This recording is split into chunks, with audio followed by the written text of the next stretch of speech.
Welcome to World Code Updates, your daily briefing on everything happening around the world. The world awoke to a chilling headline: Hiroshi Tanaka, gone. It was more than just news. It was a tremor that rippled through every layer of society. In the early hours, as the city stirred to life, the story spread like wildfire. People clutched their newspapers, eyes wide with disbelief, as the magnitude of the event began to sink in. The founder of Genesis, a man whose decisions moved markets and shaped the future of technology, had vanished without a trace. His influence reached far beyond boardrooms. He was a symbol of progress, ambition, and relentless drive.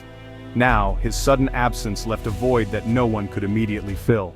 His penthouse stood empty, untouched, as if frozen in time. His private jet, once a symbol of his constant motion, sat grounded and silent.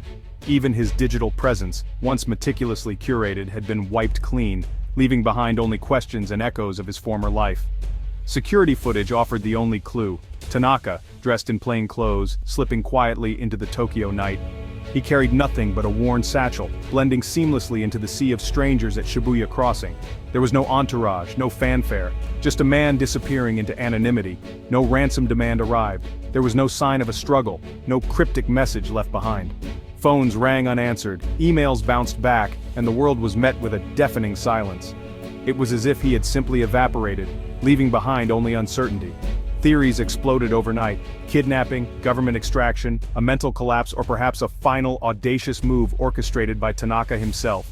Newsrooms buzzed with speculation, and conspiracy theories dominated headlines, each more dramatic than the last. In boardrooms across the globe, his name became a whisper, spoken with fear, uncertainty, and a sense of impending crisis. Executives and investors alike wondered what would happen next, as the foundation of their world seemed to tremble. Tanaka's disappearance wasn't just a personal mystery. It sent shockwaves through the global order. Stock markets tumbled, investors panicked, and news alerts flashed across continents. The world economy, so closely tied to his vision, suddenly felt unstable.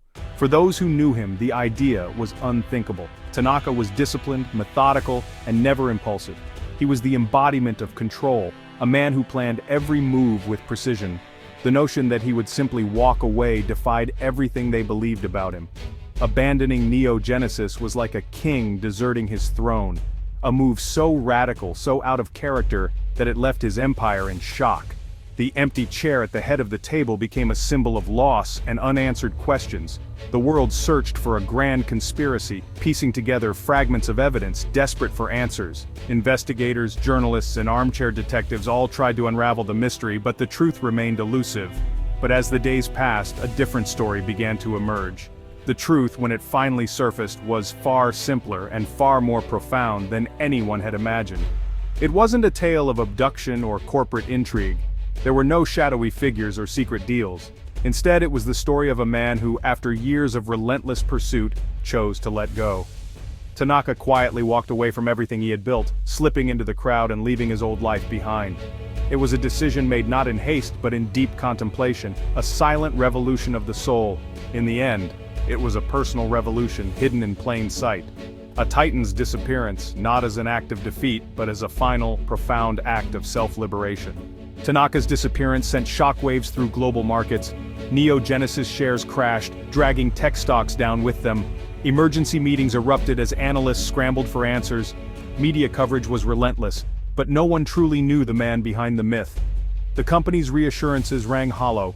Without Tanaka, Genesis was a ship without a captain.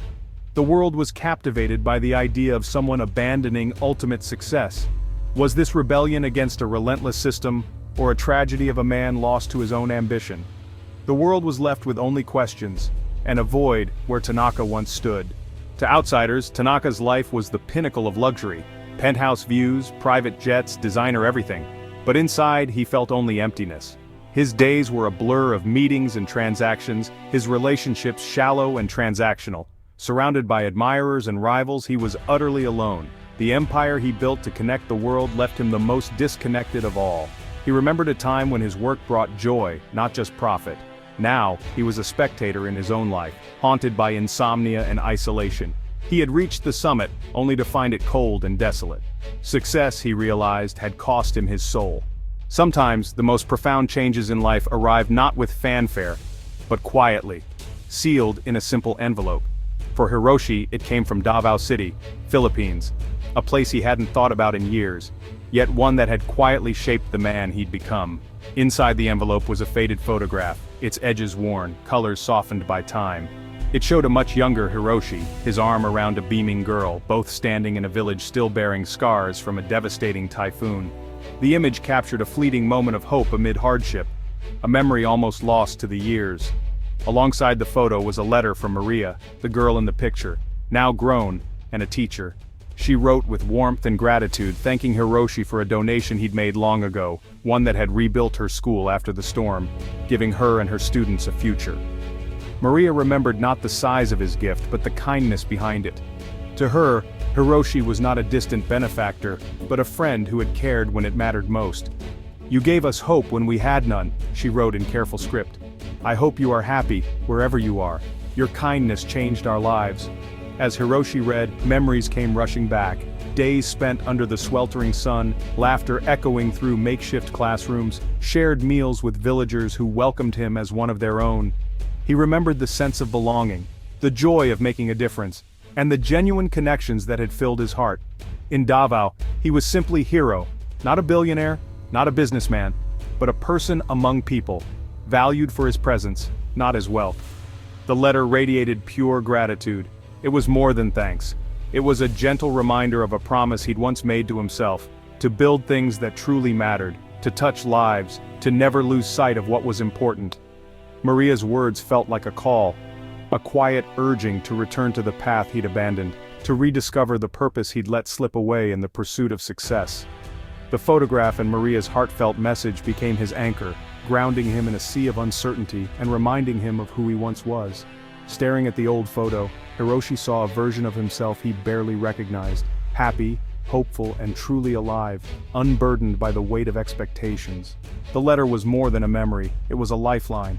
With renewed resolve, Hiroshi knew he had to follow where it led, back to the promises he'd made, and the person he longed to become again. The decision to leave came swiftly, almost as if it had been waiting for him all along, lurking in the quiet hours of the night. One moment he was anchored by routine, the next, he was propelled by a force he could no longer ignore. He realized, with a clarity that startled him, that he couldn't continue as before. The life he'd built, brick by careful brick, now felt like a cage. The letter, unexpected, almost cryptic, was a map out of his existential drift. Its words offered a direction, a purpose, a reason to move. He orchestrated his disappearance with precision, every step calculated, every detail considered. It was not an act of desperation but of deliberate reinvention. He liquidated enough assets to live quietly, ensuring he could slip beneath the radar, free from the obligations and expectations that had defined him. He packed a single bag, just the essentials, leaving behind the trappings of his old life. Each item chosen was a step toward freedom. He walked away from his empire, from the weight of his name, and boarded an economy flight. The luxury he once knew felt hollow now. Among ordinary travelers, he found comfort in anonymity. No one recognized him, he was just another face in the crowd, and that anonymity was liberating. For the first time in years he allowed himself to breathe, to reflect, to imagine a life unburdened by expectation. Landing in Davao, he was greeted by the chaos of humanity. Bustling crowds, unfamiliar languages, the pulse of a city alive at every hour. The city's vibrant energy was overwhelming, a sensory overload of sights, sounds, and movement. It was both intimidating and exhilarating. The air was thick with tropical scents, ripe fruit, blooming flowers, the distant tang of the sea. Every breath was a reminder that he was somewhere new. The streets were alive with color and sound, jeepneys painted in wild hues, children's laughter echoing through the squares, music drifting from open windows. He was no longer an observer, he was a participant, drawn into the rhythm of daily life, learning to navigate a world that was not his own. He was immersed in life. Each moment was real, raw, and exhilarating. The laughter, the chaos, the small kindnesses of strangers, all of it felt electric. He traded insulated luxury for authentic experience, choosing the unpredictable over the comfortable. This was not escape, but a plunge into the world's heart. A conscious decision to embrace uncertainty and possibility. He was searching for the man in the photograph, a mystery that had drawn him across continents, a question that demanded an answer. And for the first time, standing in the sunlight of a new city, he felt truly present, alive to every sensation, every possibility, every moment. In Davao, Hiroshi became simply Hiro. He rented a modest apartment surrounded by families and shopkeepers. Here his past was irrelevant. He was just another face in the crowd. He wandered markets, tasted street food, and learned to savor the city's unhurried rhythm. The infamous durian fruit challenged his palate, but he relished the experience. Jeepney rides replaced chauffeured cars, each journey a shared adventure. The city's noise was a comfort, a sign of community. He slept soundly, his mind finally at rest. His appetite returned, and he found joy in simple meals. In the ordinary, Hiroshi began to rebuild himself. Hiroshi discovered a wealth in Davao that money couldn't buy. Neighbors shared what little they had, laughter and kindness were abundant. He learned the true value of connection, wealth measured in relationships, not accounts. He joined street basketball games, clumsy but welcomed. Meals were shared, stories exchanged, and gratitude practiced daily. He witnessed Bayanihan, community unity, when neighbors helped each other without hesitation. The spirit of cooperation was a revelation to a man raised on competition. Gratitude became his daily practice, reshaping his worldview. He saw the world as a web of relationships to nurture, not opportunities to exploit. The armor of isolation began to fall away. Hiroshi was no longer a CEO, he was part of a community, and for the first time he felt truly alive. With hope and nerves, Hiroshi sought out Maria's village. The school, rebuilt and vibrant, echoed with children's laughter. He watched from across the street, then approached Maria in the schoolyard. "Maria?" he asked, uncertain. Recognition dawned. She embraced him, overjoyed. She shared how his kindness had transformed the village. The school was now the heart of the community, a symbol of hope. Maria gave him a tour classrooms, library, children's artwork. Hiroshi saw the real impact of his forgotten donation. It wasn't just a building, it was a future. The children saw him not as a billionaire but as Maria's friend. In that humble schoolyard, Hiroshi felt a deeper accomplishment than any business deal. He had finally found what he'd been searching for. The reunion with Maria gave Hiroshi new purpose. He instructed his lawyers, liquidate everything, sell Neo Genesis, the art, the real estate. The world was stunned, but Hiroshi felt only relief. He created a foundation, managed locally, to support education and healthcare. The first project expanding Maria's school. Hiroshi worked as a volunteer, laying bricks alongside neighbors. His wealth became a tool for empowering others. He was no longer a billionaire, but Hiro, a respected member of the community. His days were filled with meaningful work and genuine friendships. Success was now measured in children educated, families supported, and laughter shared. The legend of the billionaire who gave it all away spread quietly. Hiroshi's journey proved that true wealth is found in connection, gratitude, and service. He had to lose everything to find his true fortune, a heart full of purpose.